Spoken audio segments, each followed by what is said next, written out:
expensive and they're not really all that good. Anyway, it's enough babbling. Watch the damn video if you haven't yet. Hope you found this entertaining. Thanks for watching and stay safe.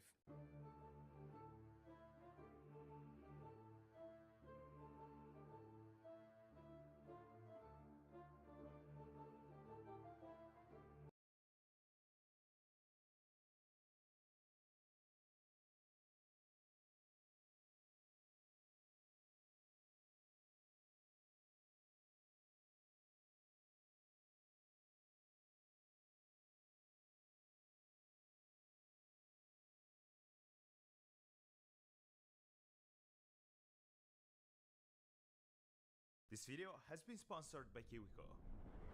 How dangerous is a Nerf dart? Shot faster than the speed of sound. A while ago, I built an air blaster capable of shooting Nerf darts very, very fast. It took me 2 months of failures and doubts, and also a bunch of money to make it, but I somehow ended up designing a functioning numeric system that shoots stuff at 600 psi. Which is quite a lot, supported by a wooden stock and covered by a 3D printed shell. And all that makes a powerful blaster that shoots multiple times with a single charge. The problem is that the Nerf darts I used in my video were blowing up because of the pressure, not allowing me to even get close to the full potential of the blaster. So this time, besides the original Nerf darts, I also got better foam darts, half the length of the original ones. Then a few 3D printed projectiles. And since I also want to find out how powerful my blaster is compared to a classic rifle, I'm also gonna shoot 50 cal lead slugs, and last but not least, 50 cal muzzleloader bullets. The plan is to measure the velocity, the energy, and the damage against the targets for each one of them.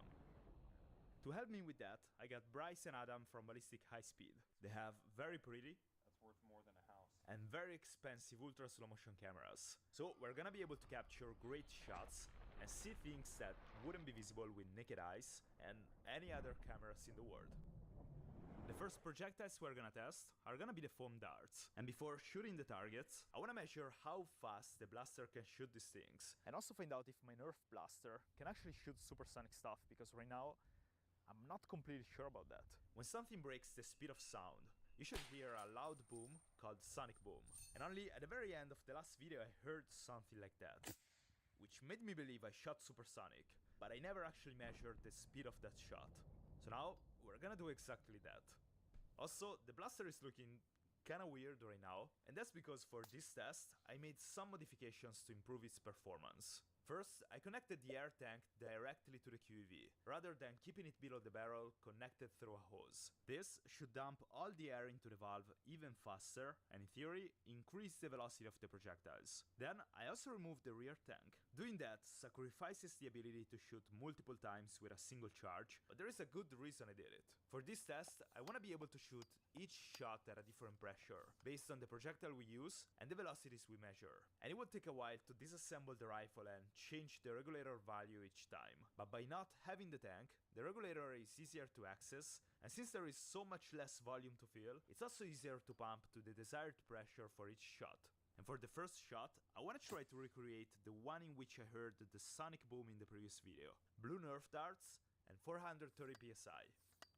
Bryce and Adam are installing this board, which is gonna help us measure the velocity. Knowing the distance between the lines and measuring how long it takes the projectile to travel between them, we can measure the velocity. And so, shot 1, 430 psi.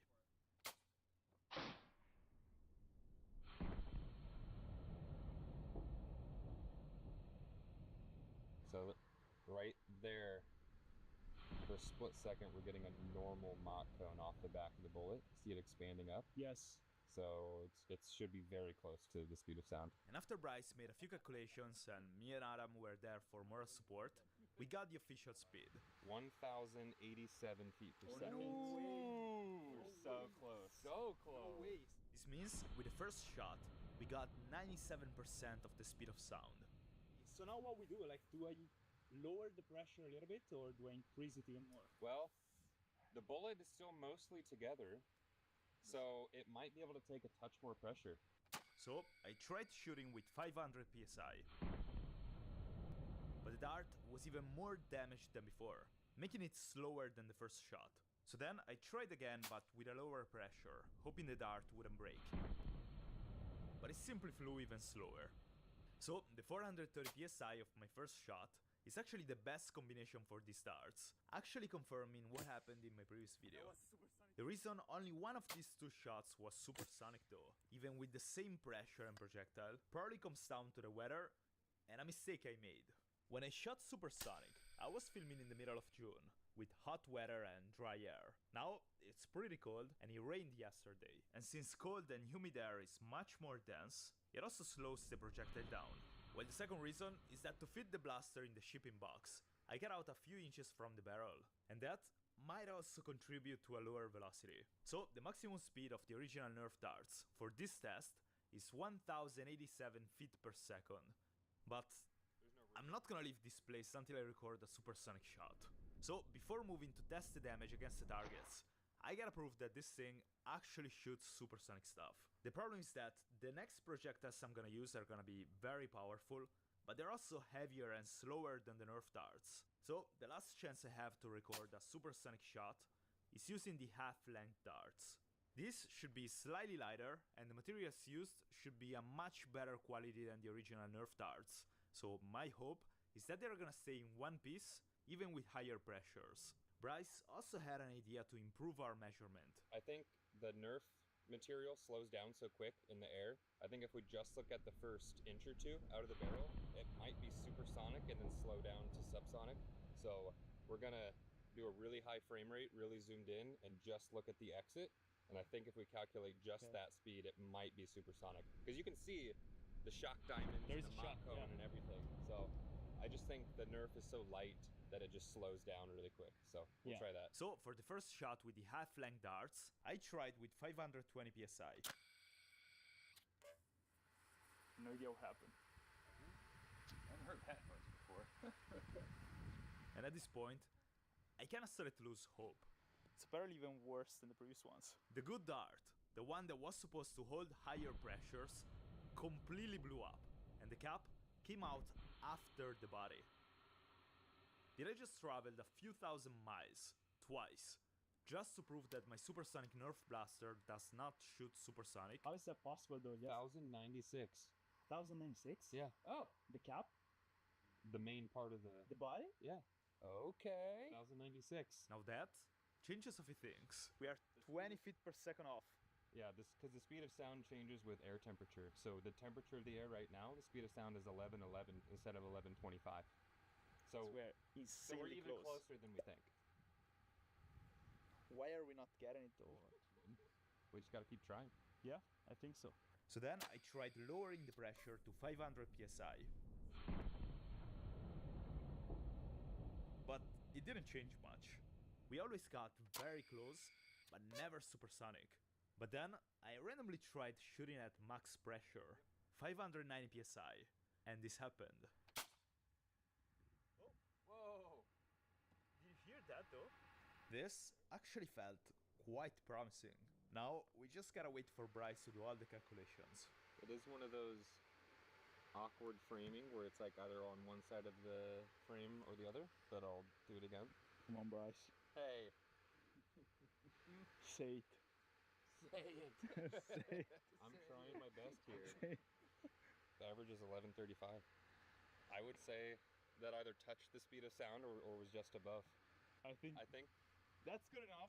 That's good enough. That's good enough.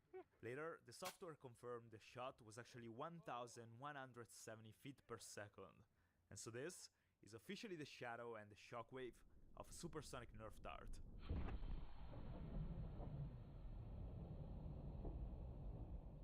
Which means we can move to test the damage against the targets for the Nerf darts and the powerful projectiles. Starting from the weakest one, the Nerf darts.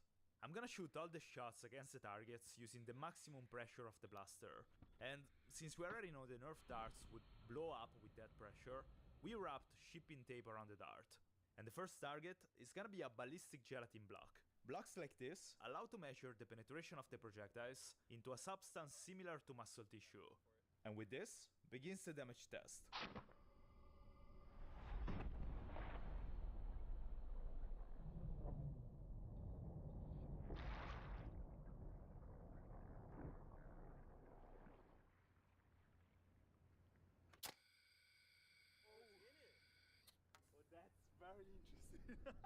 It's nice to see the Nerf dart stayed in one piece, and it actually penetrated a few inches into the gelatin, which is a few inches more than what I expected.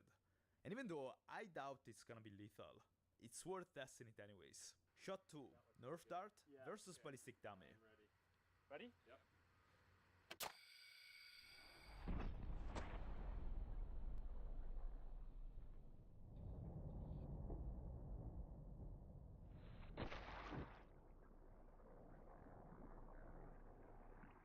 I mean, this shot would certainly hurt, but it's definitely not lethal.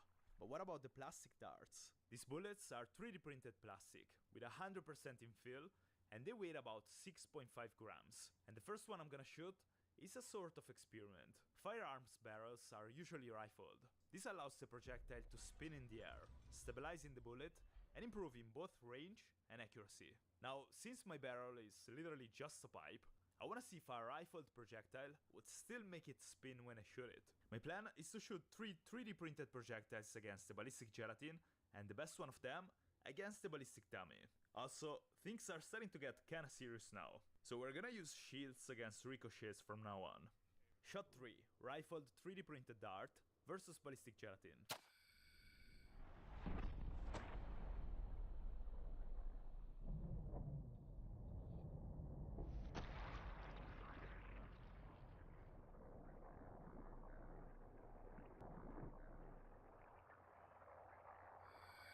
Did it break in half inside of it? No way. That'd be kind of cool. Oh, it's He fake. broke. He broke in half That's inside cool. of the ballistic gelatin. That's scary. That's kind of cool. That would hurt. That would definitely hurt. But the reason the projectile snapped is because the rifling didn't work at all. The bullet hit the gelatin on its side, causing the impact to split it in half. Now I wanna try shooting the smooth version of the same projectile and see what happened with that one. Fire. Oh, wow. That's way in there. Oh, that's nice. That's much better than before.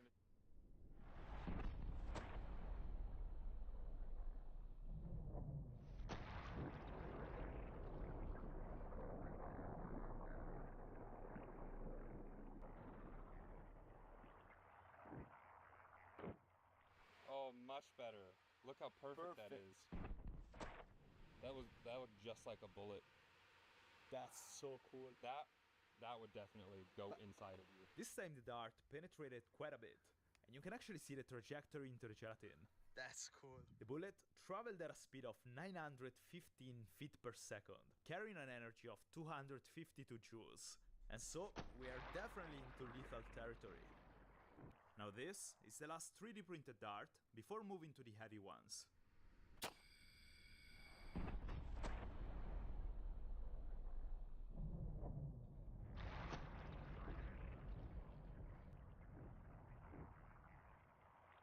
Oh yeah. Oh yeah. Did it work? Oh yeah. This one flew very straight in the air. I can't tell if it was actually spinning, but it flew at a very similar speed of the previous one. And as soon as it hit the gelatin, it completely shattered inside of it, which I actually find kinda cool.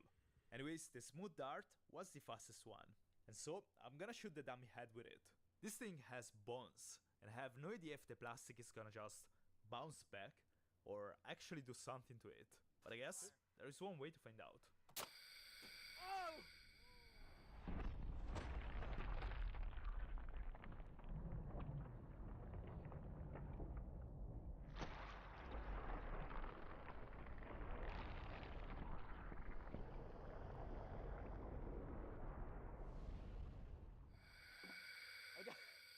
I got pieces of zombie on me. Oh, yeah, nice shot. Ugh, Oh, that went in. Oh my it sure god. did. Yeah, it did. Definitely didn't come out. Yeah, but this was with the 3D printed ones. Yeah, it cracked all the way through that like frontal Is lobe. that a crack? Yeah, Oh yes. yeah. This zombie is not making it. And the projectile hit while tilted, so it didn't even have maximum piercing power. If it was perfectly straight, I think it was You got some on your forehead. It Really? splattered back on you. At this point, I only got the metal projectiles left. And, you know, seeing this thing I made actually working, it just makes you feel great. And so I've been looking for a gift for my little nephew capable of somehow letting him experience the same feeling. And then I found out about KiwiCo, which does exactly that. Basically, it's a subscription box that delivers hands-on projects for kids. But, and this is important, this is not just a random toy. These are projects that are, first of all, fun, but also teach skills like problem solving, creativity, or even engineering. Like, check this one out. This is so cool. I should wait for my nephew, but I kind of want to do this one.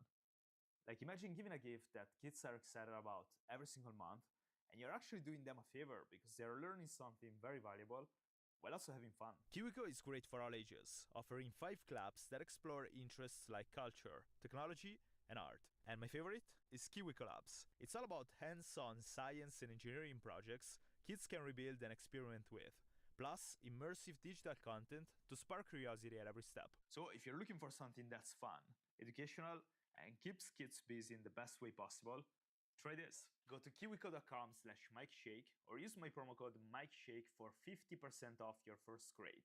Seriously, this is a game changer. Alright, back to the video.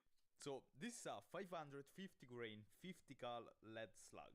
To put it in perspective, one of these weighs like 36 Nerf darts. Okay, fire.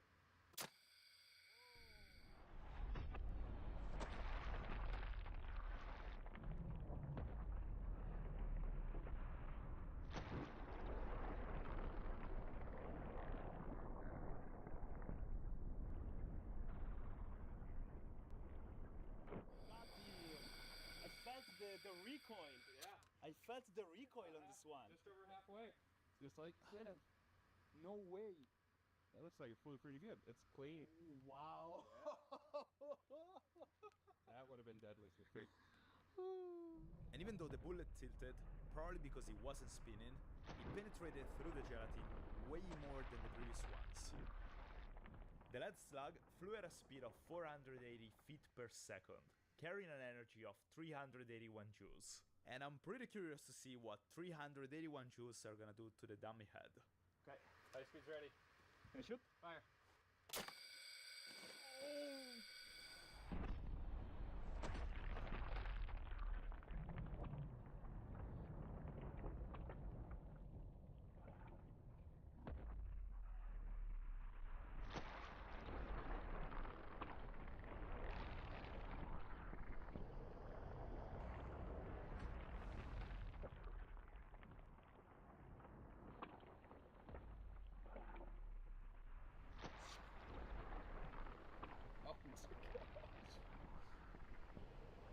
Yeah, if you watch the top of the head, you can see the shockwave of the energy going over the top.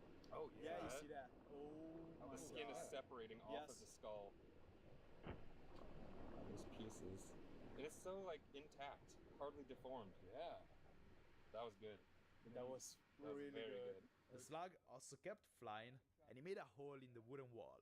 Now, the last kind of projectile is the 50 cal muzzleloader rounds. I didn't even know this thing existed before today, but they look mean, and I'm very interested to see what kind of damage they're gonna do to the dummy. The sunlight was getting weaker by the minute though, so we quickly shot the ballistic gelatin,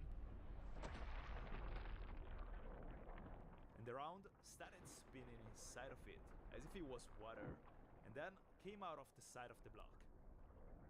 The muzzleloader traveled at a speed of 550 feet per second with an energy of 252 joules.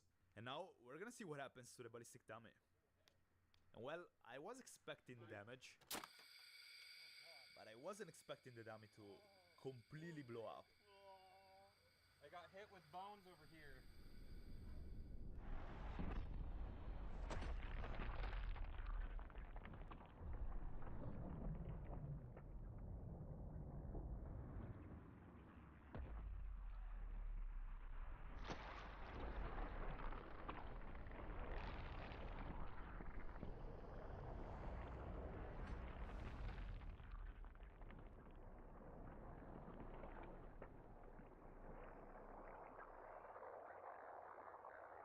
And so, I guess I can say the not so nerf blaster definitely works. Huge shout out to Bryce and Adam from Ballistic High Speed. Without them, this video would have not been possible. And if you like my stuff, I believe you're gonna like their videos too. So check them out. Also, thank you for watching. If you like this video, subscribe and watch another one.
The year is 2014, and ISIS is the largest terrorist organization in the modern world. Known for their series of devastating attacks, they are feared by both people and governments all around the globe. Through the power of the internet, they shared their propaganda and recruited vulnerable individuals from virtually every corner of the planet. However, at the height of their power, a group of hackers named Anonymous made it their mission to combat them and save innocent lives while doing so. From deadly explosions to trolling and exposing members of terrorist organizations, to 4chan Special Task Force being born, to even working with the FBI and counter-terrorists. This is the story of 4chan's fight against terrorism.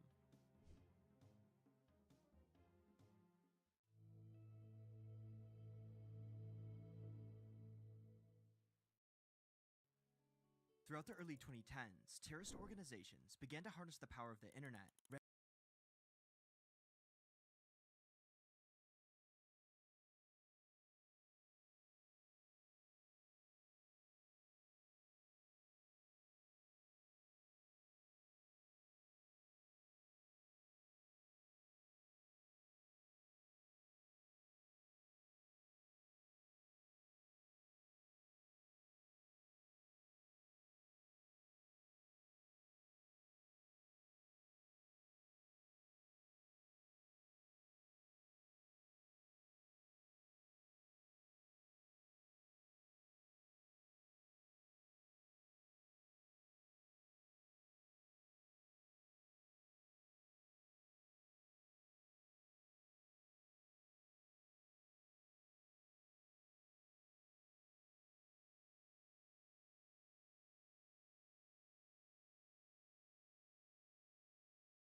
ramping up their recruitment by targeting vulnerable individuals in hopes they could manipulate them to do their bidding. You're not going to become a Hawaiian. If you're coming, then leave. Go back to the mainland. We ain't afraid of you guys here. Bro, what do we even do? You're not from Maui. Oh, we do white people, okay? White people? Like really, really expensive. My baby sister had to move. Her and her family moved to Las Vegas to survive. Everybody getting priced out of paradise. Every year, 15,000 plus Native Hawaiians leave Hawaii to the mainland, which now has more Hawaiians than Hawaii itself. With the median house costing $1.1 million plus, the local Hawaiians are being priced out of paradise as millionaires buy second vacation homes, Airbnb entrepreneurs rent out their apartments to tourists, billionaires buy entire islands, and mainlanders move to Hawaii. The locals are unable to afford the rapid increase in the cost of living, turning places like Waikiki, the symbol of Honolulu's bustling tourism, into a dumping ground for homeless Hawaiians. But with nearly 24% of Hawaii's economy reliant on tourism, are tourists even welcome in Hawaii anymore? Don't come and don't buy land. Simple as that. Hawaii is the #1 most expensive state in America, while ranking #4 in homelessness. How much longer will Hawaii have Hawaiians? Has it gotten really expensive to live out here recently, or has it always been that way? It's gotten really expensive. Yeah? If you were to try to, I don't know, get a place right now, how much do you think that would cost for like a studio apartment? Oh my gosh. Like really, really expensive. Why you come and pick up for me? What? Oh, I want to ask you, I don't like shit. Nothing from you, man. I don't need nothing from you. Oh yeah, all right. Oh, we do white people, okay? White people? What did I do?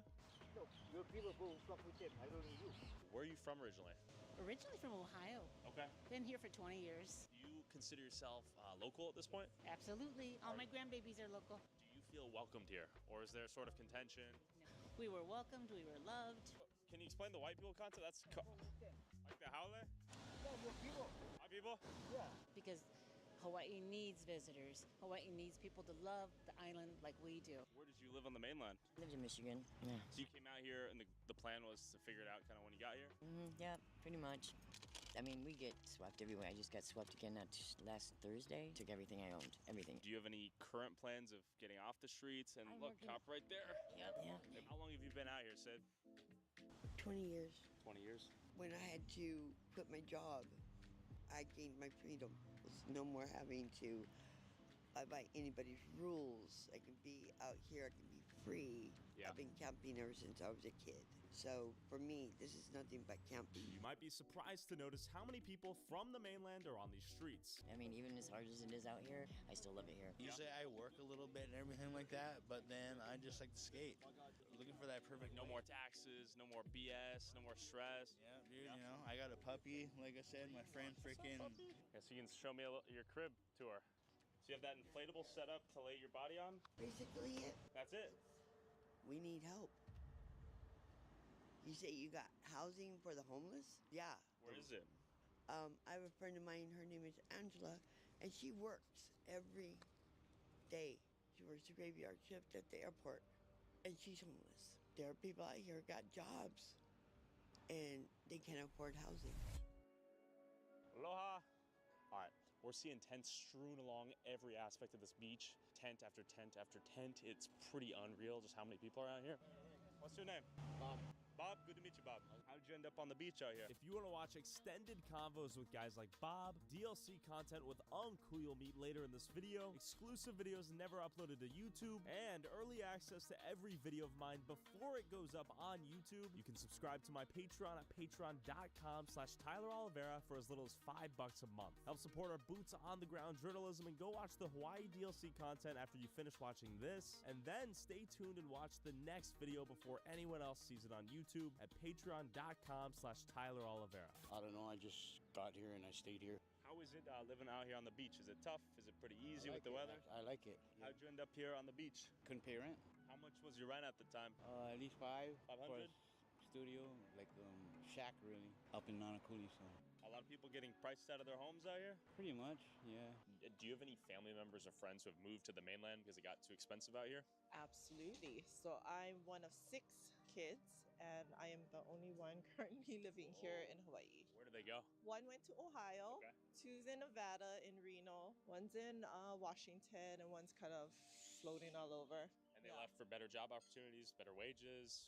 For the most part, yeah. The problem right now is that people who are purchasing second homes and Airbnb entrepreneurs are renting out these long-term housing units, turning them into short-term housing units, decreasing the available long-term housing supply, driving prices up, and making it nearly impossible for some of these locals to pay rent, much less own a home. But look at that view. Who wouldn't want to live here? This is paradise.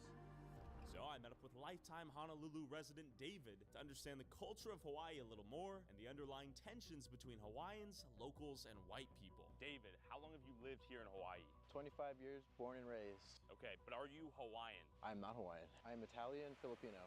Would locals here consider you Hawaiian? No, definitely not. What does it mean to be a Hawaiian out here? It means to have some semblance of Hawaiian blood. Are the locals living here in Waikiki? No, definitely not. It's majority tourists. There are some buildings here that people live in, but they're like multi-million-dollar building apartments, and maybe median or average price right now, last I checked maybe a year or two ago, was like $700 grand for a house on island, and that's nothing in this area. That's on the other parts of the island. Definitely not something that local people can afford. We're headed to Kahala. This is the Beverly Hills of Honolulu. David, is that true? Who lives there? Well, I think the most notable person who lives there is Piero Midyar. He's the founder of eBay.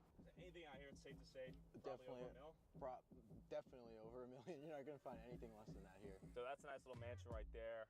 Little mansion right there. Cybertruck all the way out here. I mean, lots of doctors, lawyers, accountants, financiers live out there. Like, it's not uncommon to see a Ferrari pull into a garage or a Bentley. One of my buddies lives in a tower, and he was telling me, you know, the building I used to live in, like 40% of it is unoccupied because a lot of the international investors buy up those properties and just leave it vacant. So that's got to piss off a lot of locals out here who are getting priced up into apartments they can barely afford. Yeah, definitely. And they're building like little sustainable mobile homes and little encampments. This is bougie out here, David. What is this? Yes, sir. Kahala Hotel. Okay. There's dolphins around here for sure. Dolphins?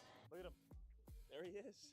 And they like being in this little pond? Yeah, you know, if they didn't, they would show us signs that they had lesser welfare. So like dolphin depression? Basically, yeah. So you got like light eyes, light hair, you're white. How has that experience been out here? Is it pretty chill or is there friction? Yeah, so I'm Holly. I stay in my lane. One of the reasons that it actually took me a while to decide to move out here was because I knew I was moving to an actively colonized landscape. So I do what I can to make sure that I am being respectful, that I am letting other people's voices be elevated above mine. If they're coming out to visit, come out and visit and do so responsibly. If you are just coming out here because you just want to have a party, maybe think about where you're going. Maybe go to Miami, you know? All right, yeah, that's fair. Would it be fair to say this is a gentrified neighborhood out here? Do any locals live out here, do we think? Definitely not. I mean, you might have some families that are like second generation and like the property was passed down to them, but... And look at that view. It's gorgeous and breathtaking. Holy smokes. And while it's no surprise people want to move here and have a taste of paradise for themselves, the hidden cost is many native Hawaiians are simply being priced out, forced to move to the mainland, or work 2 to 3 jobs to survive. So, to curb the displacement of Hawaiians, in 1921, Congress passed the Hawaiian Homes Commissions Act, setting aside roughly 200,000 acres of land to homestead the native Hawaiians, allowing Hawaiians with 50% or more Hawaiian blood to be eligible to receive some of this land. But some Hawaiians say this is a Western concept that has no basis in any of their traditions or how they determine who is Hawaiian. Like the whole blood quantum concept is a Western concept. Got it. Being Hawaiian is not only like a race classification, it's kind of hard to explain, but it's like a holistic way of living where the people are connected to the land. And so it's, in a way, it's like they're kind of stewards of the land, but my uncle who lives in Maui, he's a descendant of Hawaiian royalty, and like he's got stories about how his auntie would teach him, like, if you see the waves that are crashing at this angle and hitting the cliffs this way, that means you're gonna be able to find mangoes in this part of the forest.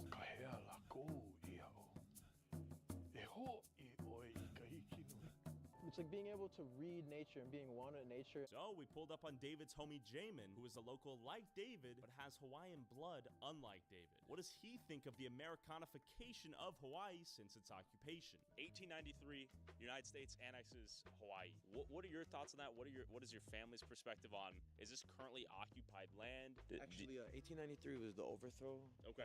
The annexation was in 98. Okay. So it was its own republic for about like 5 years. years before they officially got the U.S. to annex it. Every island though had their king, and I think Big Island Mokuokiave was specifically allied with Great Britain. Okay. And I think every kingdom had their own nation that they were pulling from. So like Russia was involved in this, France was involved in this, and I think America had another interest in another island. But that's why King Kamehameha actually wanted to be a part of Great Britain for that royal protection. Everyone wants Hawaii, right? Perfect location in the middle of the Pacific Ocean, especially for the U.S. Yeah, I mean, that's why they wanted Pearl Harbor, you know? I mean, I guess without it, like, you can't really dominate or operate in the Pacific. And that's also a big reason why Japan came after us. At some point, once they bring guns, tasers, you know, weapons, what do you think that means, you know? Like, for us, if we retaliate, we're looked at as, like, terrorists, you know? Sure. Like, it's a game of force, bro, for real. Like, Some of the Hawaiians feel like obviously you're still occupied, right? most people feel that way. I just think that's a subliminal reality. At the end of the day, if you did want to practice certain things about your culture and do things in a certain way, you would have to step on some federal laws. You would have to deal with some consequences by the police or whoever, you know, whatever jurisdiction is holding over that part of the land. For most Hawaiians, you're not going to find 100% Hawaiian. You know, most Hawaiians you find is either going to be Chinese, Japanese, Filipino, Hali, or whatever, you know? So, like, we're all mixed, and to be really Hawaiian is, like, to be able to, like, track where you're from, you know, and to know your lineage and your ancestry. And once you bury enough of your ancestors' bones here, like, you're kind of attached, you know? Sure. And that's where the life force is, you know? That's where the mana is. Beyond housing, what makes it expensive to live out here as a Hawaiian? Gas, groceries. What other words that start with G? We got like $9 milk gallons or what? Yeah. Everybody shops at Costco, bro. You can't afford to not. Like, if you take away the hotels, you decrease all the infrastructure for tourism, what jobs are the locals working out here? Or do they just tend to the land and we go back to like a communal, simple agrarian setup where people, you know, have gardens and they give to each other and barter? Where do the jobs go if you take away all the tourism? We can't really create new industries being a part of America with American law. Like, we would have to create new laws to do different things differently. Pretty much like so much would have to change to make the industries appear or be strengthened, you know, like because most of our money is not tourism, bro. That's like a facade, bro. Like, we could survive without it. It's not like an anti-America stance, it's just a pro-Hawaii stance. Since European contact, beginning with the arrival of Captain Cook in 1778 and through the spread of deadly diseases like smallpox, measles, and whooping cough, the native Hawaiian population was reduced by roughly 90% over the next 70 years. As the native Hawaiian population was decimated and not interested in working sugar plantations, groups of immigrants from China, Japan, Philippines, and later Puerto Rico and Portugal immigrated to Hawaii to work the land for 3 to 5 year contracts in a form of indentured servitude. One may call it just a better branded name for what you may know as slavery. Fast forward years later, in 1921, as Hawaii is rapidly becoming a melting pot of many cultures, the homestead program sets aside pieces of land to appease Hawaiians' ancestral claims to the land, like the one Jamin's family lives in right now. We're in the burbs, but the homestead burbs. And from my understanding, they're allowed to live here for cheap. That's the big plus here. You're getting rewarded for having ancestral ties to this land and being a certain percentage blood quantum Hawaiian. How long did it take for your family to get a homestead? You know, I'm not exactly sure how long it took us, but, you know, everyone in my dad's family got on the list at some point. You're kind of like, you know, a little lucky to get like something offered, you know. This is a big crib, right? I expected like I don't know, maybe like an apartment or like this is a nice family house. This is a 5-bedroom, 3-bathroom. How much do you think that goes for if this was not on the homestead? A mil? Probably more, bro. Actually? Yeah. And then the land, you get like a 99-year lease or something like that, and you pay like $100 off the bat for the 99 years of living. So every single family here has some blood tie or blood claim to like being Hawaiian, and for sure, yeah, you can't get it otherwise. So and that's why it was one of the coolest spots to like grow up in, because like everybody who's lives here is Hawaiian style, you know, like we have whole block parties, bro, raging till like late in the night. No cops are called, you know. But Jamin's sister Tate had a few other thoughts worth considering. So I'm here with Tate Kelly Ho'omalu. Did you grow up here? We grew up in Kahuku, which is on the North Shore, on Oahu. Do you think you'll ever move out of Hawaii and go to the mainland? No? That was quick. Tell me why. Because it's our home. Yeah. Yeah. Our culture and identity is here. So there's no, we're not, At least for Native Hawaiians, we don't. This is our home, so we don't like to flock away from it. And also, too, I really don't believe in purchasing land or having land ownership outside of like my genealogical ties. Okay. In your opinion, what does it mean to be a Hawaiian? Well, there's no opinion, to be honest. Okay. If you have blood, then you're Hawaiian. If you don't, any amount of blood? Yeah. Oh, absolutely. Okay. Yeah. Doesn't matter. So I was No asking- percentages. I feel like our generation though is like better at like breaking those things. If you're Hawaiian, you're Hawaiian. Okay. Yeah. There's no blood quantum. We don't believe in that thing. So even let's say I'm like blonde hair, blue-eyed, white, like true, I guess, Haole. Could I be Hawaiian? If you have Hawaiian blood, you can. Okay. Yeah. I can be a local, but not a Hawaiian, right? Yeah, correct. It's similar to like, I mean, I don't know demographic wise, but it's like if you live in the hood, would you call yourself black? No, I get what you're saying. Do you think Hawaii would be better off if it was no longer part of the United States? Would that be a good thing for Hawaii or ultimately a bad thing? Well, I don't see it as a part of the United States. Okay. But do I think it should be unoccupied? Absolutely. 100%. When we're talking the military bases should... Absolutely. Gone.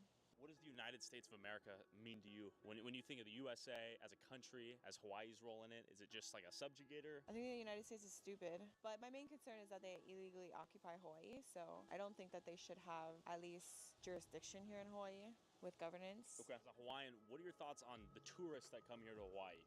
Don't come. Yeah? Come but leave. If you're coming, then leave. And don't buy land. And don't own land here. Simple as that. What are your thoughts on the folks that come here, maybe buy a second, third home, a vacation home, maybe a full-on tower because I'm a billionaire and then I don't even use half it? Don't do it. Don't do it. Yeah. It's not your right to. And unfortunately, I think almost 50% of Hawaiians don't live in Hawaii, which is so unfortunate. And it's only going to get worse. What if they respected the culture, respected it as you see it, and respect it, assimilated into your culture rather than trying to impose their own onto, like they're your guests, let's say. Guests leave. Okay. Mic drop. But most people come here with the right intentions anyways, but they don't know that what they're doing is actually wrong. Now, if you are staying, then do your part in getting educated and respect culture. You're not going to become a Hawaiian. And like you're not going to become black when you move to Compton. These people, buy a second home. They decrease the supply of available long-term housing. Therefore, the available housing goes up in prices, and then locals can't afford to rent them. Exactly. And this has in turn led to Hawaiian locals to create these huge villages in the woods, living off the land and off the grid in Hawaii at whatever the cost. As I was driving past this park, I noticed a massive encampment hidden in the woods. We pulled up with some Costco pizzas and asked if we could check it out. Where are we at right now? Before we explore the island more, I want to tell you about the sponsor that made this video possible, Delete Me. Did you know that data brokers are selling your personal info online? Google your name right now and see what pops up. Anything you wish and use promo code Tyler at checkout. All right, let's investigate the islands. Puhonua Waianae at the small Waianae Bow Harbor. Okay. I came down here like a year ago. It wasn't as big as it is now, I don't think, right? Has it grown last year or so?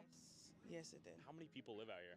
We have over about 170. I see a little guy over here, a few kids playing ball. But everyone here, we all call each other family. How long have you guys all known each other out here? I've been here since I was 12 years old, and I'm 26 now. He's been raised here since he came out the hospital. This little guy right here. Okay. His mommy is pregnant with one more. So. Okay. It looks like everyone's having a good old time out here. It is safe. It's 100% safe here. Yeah. So I see a little guy. I see those kids playing football. Do they go to school? That's the number one rule. Your children reside here, and they're in the age bracket to go to school. They must go to school. Are you giving me the tour? Okay. So I see the signs too. It seems like there's some rules. Like we say, your children is number one. Yeah. Keep the safety of our children. There's no stealing allowed in our village. That's grounds will be removed. Let's check it out. I'll shine a little flashlight. Yeah, go ahead. This is my pantry. My pantry consists of everything besides clothing and footwear. Linens, food, kitchenware. Everything. Can I see Yeah, it? come inside. All right. Come inside. Thank you so much. Yeah, we appreciate the hospitality. So where'd you guys get all this stuff? All donations. After seeing countless tent towns and homeless encampments, I've never seen anything this large and organized across the entire country. I'm impressed. This is crazy. You guys built your own society out here. I had no clue this went this far back, by the way. It goes far. Holy smokes. It goes far. What we're walking down section 1. Each section has their own captain, their own overseer. Okay. And your role is, what exactly? I'm captain for section 1. Okay. Let's say some crazy guy comes in here and says, or someone just coming here messing around. Then we're going to get together and get him out. Yeah? Yeah. Have you had to do that? Yes. Is it pretty common? Yeah. Well, we got some out-of-state people, and majority of us is Hawaiian. Sheba. Hi, Sheba. She's a little shy. And we have some inspirational quotes here, too. And there's a map. You guys built a freaking map. What? Look at the border right here. I'm very impressed. This has been to quite a few spots. I've never seen anything of this size and organization. Evian, what do you think allows you guys to get along so well and maintain this level of like order? Respect. Yeah? Well, I grew up believing respect. It comes in everything and anything, whether it be a rock, whether it be a person, a tree. Also, we just made it to section 2, I noticed. Yes, this is section 2. Dang. So this has got to be very valuable land, right? Built-in library right here. Wow. Okay, I never would have thought all this was hiding behind this parking lot. You have a trampoline? And let's look at that. We got the basketball court. That's epic. What's your name? Kala. I'm one of the overseers here. She makes sure that everything is going accordingly up there for the construction-wise. That makes sure the homes are being built for the people down here. Her job is to bring everybody home, you know, and that's like a home out of here or home here? Out of here to up there, into permanent homes. So how many people have you guys transitioned into permanent housing? Right now, we're still in the process of building the sections. What we're going to do is take the kapunas and the children out of here. Okay. Kapunas are elderly? The elderly, okay. Yes. 1, we have 7 2, 3, sections. 4. Okay. I am the overseer of 3. Try to keep like the single women to the front because it's dark back here, and I try to keep them around families where they can be watched for the safety, you know? Even though we're all not cut from the same cloth, we're still family. A lot of people come out here and been houseless because of stipulations along the way that they faced. Whether it was a bump in the road that they hit and they never got back up yet, because all this time in their life they was let down a lot. Okay. So, think this place will solve their problems? Not really. No? It's just they find it home. Me, I chose to be houseless up here because I didn't want to live under nobody's rules. Everybody getting priced out of paradise. My baby sister had to move. Her and her family moved to Las Vegas to survive. Because our pay ain't so great out here. It's like, what, $14 minimum wage? Rent out here for a studio is like almost $2 grand.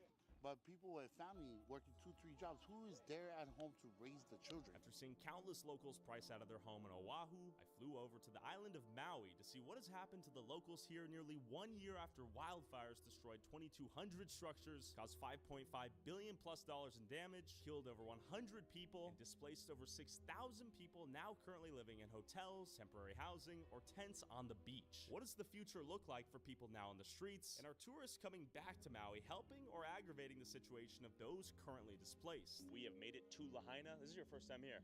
Yes, sir. When I came here, half this joint was blocked off. It was fully burnt down. This is what stands. Roughly 1 year later, a lot of this is razed completely. Who am I here with? This is Brian with Maui Gravel and Soil. I deliver gravel and soil to people all over Maui. What's changed in the last year or so since the Lahaina fires? Well, we're rebuilding Lahaina. Businesses like mine that deliver dump trucks of gravel and aggregate for construction purposes are very busy, and everybody's just trying their best to do their part to rebuild. Are tourists welcome in Maui right now? Yes, absolutely. Yeah. You know, tourists is where the lion's share of the money comes from. We ask that the tourists show respect for the fire victims, but that time has passed. So the tourists, of course, are welcome here on Maui. It's going to take a decade or longer to fully rebuild the town of Lahaina. We just opened this store in the spring of last year, and it was just kind of really getting going. We were getting ramped up, and then the fires happened, and we actually didn't know if this area survived for a few days. It took a long time, and it's still really not back. Okay. As far as business. I mean, by this time in a summer season, we should be cranking. Everything's booked, lines out the door, which is obviously not happening. If they walked in last summer and asked me, can I book a boat tomorrow, I would laugh at them. So right now, can I book a boat? You could.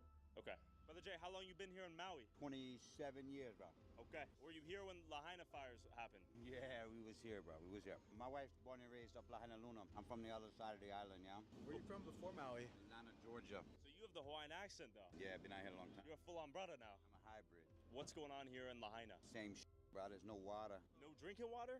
Water in the land. There's no water in the pipes. There's no water for nothing, bro. But I've been here for 16 years, almost my whole adult life. As a haole, I don't know if that's a pejorative coming from me, are you welcome to come and move here? How has your experience been? I find moving here to be a touchy subject. Yeah? You can't hide that you're obviously not Hawaiian. No, I'm embarrassingly white. Sure. In general, Yeah. with that question, I find that If one comes out here with a heart of respect and knowing that this land has a lot of history, a lot of mistrust, a lot of tragedy, you don't come out here approaching it like Disneyland. Sure. You come out here approaching it with respect and wanting to learn and wanting to value the land and the culture, then you don't have a problem. Can you explain your tattoo on your face? That thing looks pretty cool. So this is our family. When I was brought over and brought into the Hawaii Kingdom, it was through a family on Molokai. We started living the kahēas and living the life and learning and educating. And so really this is just our family genealogy. It's the watermen of Molokai.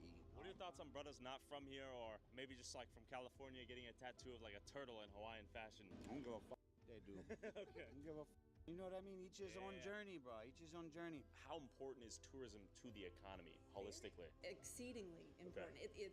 I say it to people all the time. Thank you for coming. Thank you for visiting us. We all want to live and eat here. And to live and eat here, many of us rely on tourism as an industry, for better or for worse. Okay. Did you feel okay coming here to Maui 1 year later after the fire, or was there some weirdness or some hesitation? We never thought of anything. Okay. We didn't hesitate. We just decided to come. How's your experience been? It's been awesome. Beautiful out here, yeah? Yeah, oh, very. But it's expensive. Well, are you Hawaiian? I'm Mexican. I have a Hawaiian family that call me their Hanai son. Okay. So that's why I have. Oh, can we see it? They call me their adopted son, so I'm on the family portrait. This is what we want to see, David. We want to see people here feeling welcome to come back, say what's up. All right, so right ahead of us, we see the death of what once was Lahaina and the new Lahaina, whatever that will look like. We have straight ahead of us Bank of Hawaii Fork and Salad coming soon, Lahaina Cannery. It looks like they're going to turn this place into something completely not like what it once was. There's going to be an entirely new Lahaina. While Maui was years away from rebuilding what once was, I met up with David's uncle, Walter, a Hawaiian O.G. descended from royal blood, to hear his thoughts on the rapid change of Hawaii in his lifetime, the effects of tourism on the island, and the seemingly inevitable fading of the Hawaiian culture. He also just happens to be on the FBI watch list for exposing some dark truths in the documentaries he made about the islands in his free time. Our view of Maui is not the same anymore. It's not the same anymore. I remember when Maui never had any traffic lights. I remember when the first traffic lights in Kaului, there was one light up in Wailuku town, and then all of a sudden traffic lights came from all over.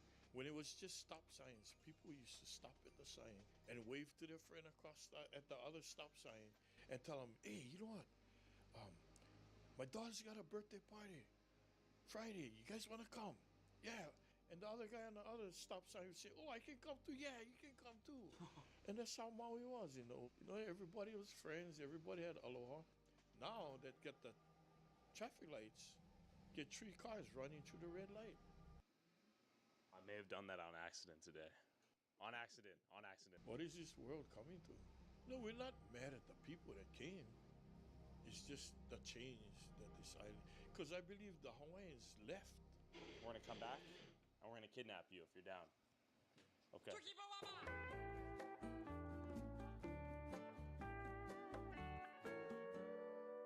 This place is called Kahiki Nui.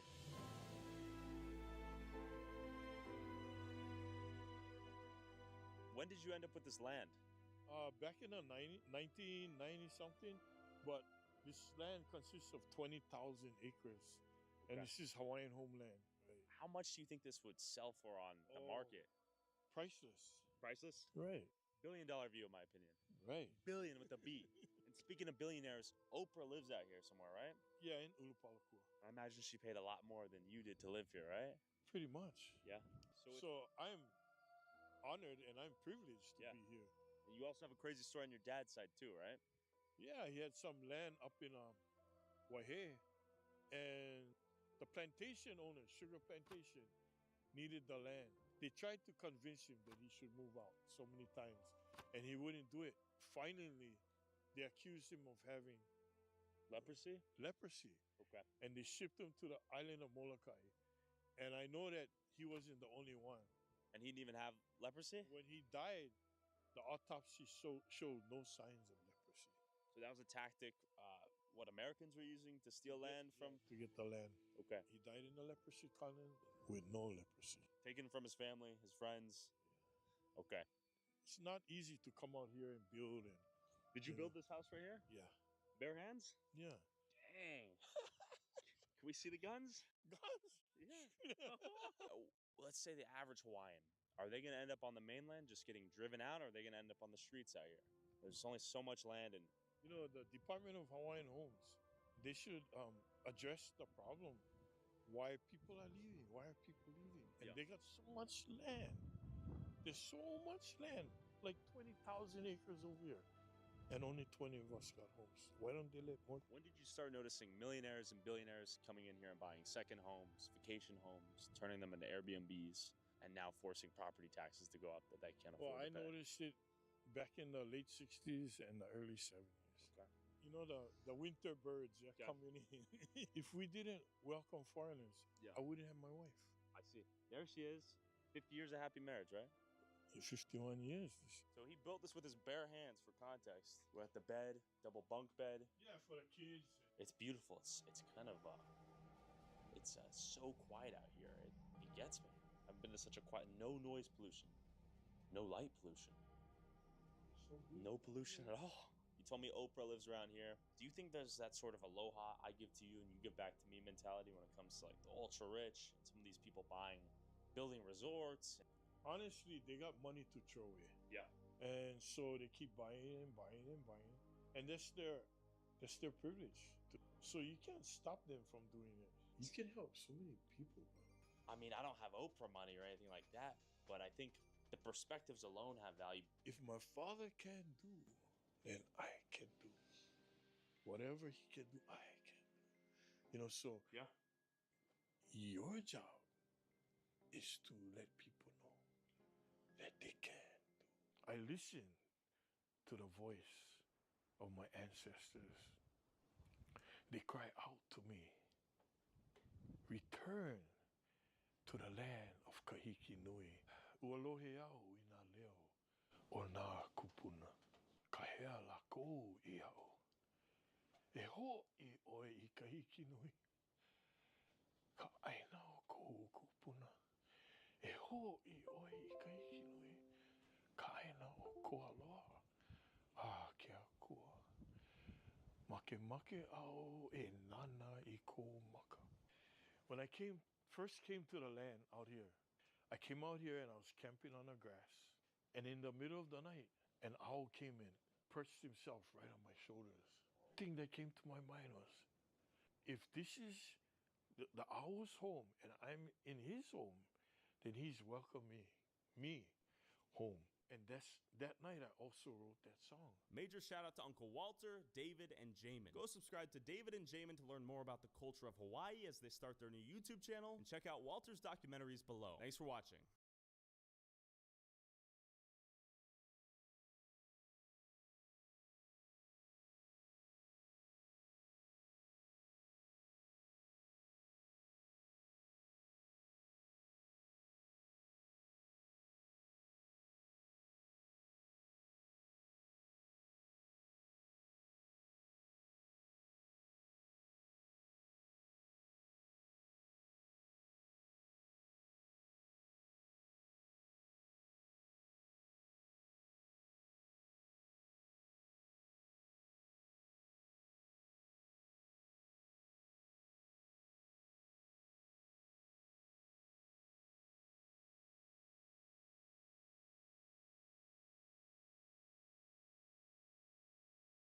It happened. Booster 14 moves to the pad and gets tested. Flight 7 is on its way. Ship 35 begins stacking. What is different?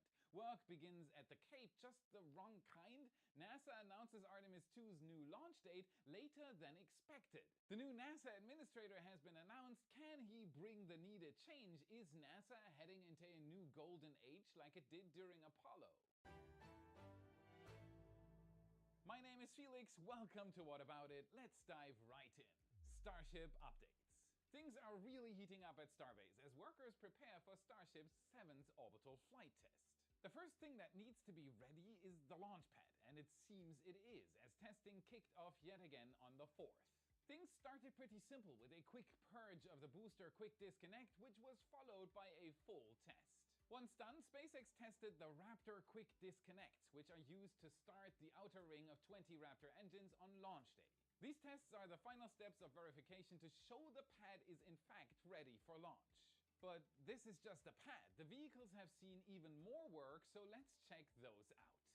Starting with Ship 33. In the last episode, we mentioned a pair of self-propelled modular transporters rolling from the build site to Massey's and speculated that those would be to pick up the static fire test stand. We were right. That's exactly what happened. In the early morning hours of the 6th, during a scheduled road closure, the stand was picked up and rolled down Highway 4 to the production site. So that means it is finally time for us to see what Ship 33 is capable of. When the stand arrived at the production site, it was temporarily held while SpaceX finished the final prep work on the ship. Man, so quick. But Ship 33 is just the first of the Block 2 prototypes, and with Ship 34 now off the weld stand, Ship 35 is next in line. That's why we've been watching it so closely, and then we saw it. The first section of Ship 35 was rolled out of the Star Factory, allowing us to get a good look at this latest piece of hardware. Like with the previous Block 2 ships, the first section rolled out was the payload section, which was moved directly over to the high bay. So the high bay will still be used in the immediate future. Musk confirmed that if Flight 7 goes well, Ship 34 will be the first to attempt a catch. Ship 35 should be the second, and as it was still under construction after Flight 6, some of the lessons learned from that flight have likely already been implemented. This includes most notably a reduced heat shield, similar to that seen on Ship 31. This will enable the chopsticks to catch the ship without crushing delicate tiles. That wouldn't be good. The lifting points also have moved slightly, and they likely have different load points to enable the catch. Interestingly, these do still appear to be recessed into the ship, and we're still waiting to see what mechanism SpaceX will use to allow the ship to be caught by the arms. That's pretty important. A simple solution would be an adapter added to the ship as soon as stacking is done. Other than that, this is very similar to the previous payload sections of Block 2 ships we've seen. Of course, there are still likely countless changes that we aren't able to see across the whole ship as SpaceX iterates on its design. Many changes are simply too small or hidden from the outside. This wasn't the only odd piece of ship spotted at Starbase. On the 4th, we saw multiple trucks leaving the Star Factory with parts on top, including a pair of flap aero covers. Interesting. These could just be for scrapping, but that seems very unlikely given the condition these parts were in, so it is possible they could have another purpose: testing. We know that SpaceX is re-evaluating using an actively cooled heat shield. Check the latest episode for a detailed look at the topic. Locations like the flap hinges and aero covers are the most likely to receive this upgrade due to their bad habit of evaporating during re-entry. These may be sent to one of SpaceX's other facilities to validate this new heat shield before being implemented on a full-scale ship. What do you think? Could these be for heat shield testing or maybe something else? Let us know in the comments. I love reading them. So much for the ship. They can't get to orbit on their own though, so how about the boosters? Booster 14 has seen even more action than its counterpart, Ship 33. On the 5th, it was lifted onto its transport stand. On the same night, when the ship's stand was moved to the build site, this booster was rolled down Highway 4 to the launch site.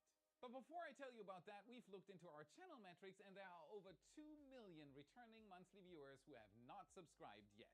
Help us improve the channel even further by double checking that you've hit that subscribe button so you don't miss our updates. While you're at it, give us a like and become a wise supporter. Why? Because you'll gain access to a massive amount of extra content. With it, you get access to daily new Starbase photo galleries, including all those we've posted so far, satellite, aerial, and ground photos, more than 400 posts in the past 2 years alone, with up to 7 picture galleries per week, insights, chats with me, you name it. Thank you so much, you rock. Now back to the brand new Flight 7 booster. Our amazing photographers Sean and Jordan captured some truly incredible photos and videos as the booster rolled to the pad for its round of testing. These pictures can help show the true scale of this vehicle. Its first stage alone is 233 feet or 71 meters tall, which is roughly the equivalent of a 23-story building. Imagine standing in front of a 23-story building and looking up. That is super heavy. There's that word again, heavy. Why are things so heavy in the future? Is there a problem with the Earth's gravitational pull? After its short 2.5-mile trek down Highway 4 to the launch site, the booster was placed between the arms of the chopsticks and raised into the air before being placed on the launch mount. Then on the 7th, the roads were closed and the booster tanks were fully filled for the first time. We watched as this booster came to life and then a cloud of propellant emerged from it. Instead of a full static fire, SpaceX opted for just a spin prime this time. Interestingly, it appears SpaceX is having a bit of a back and forth about whether or not to do a spin prime on the booster. Booster 7 and 9 had multiple spin primes before static firing, but SpaceX decided to skip those for boosters 10 and 11, brought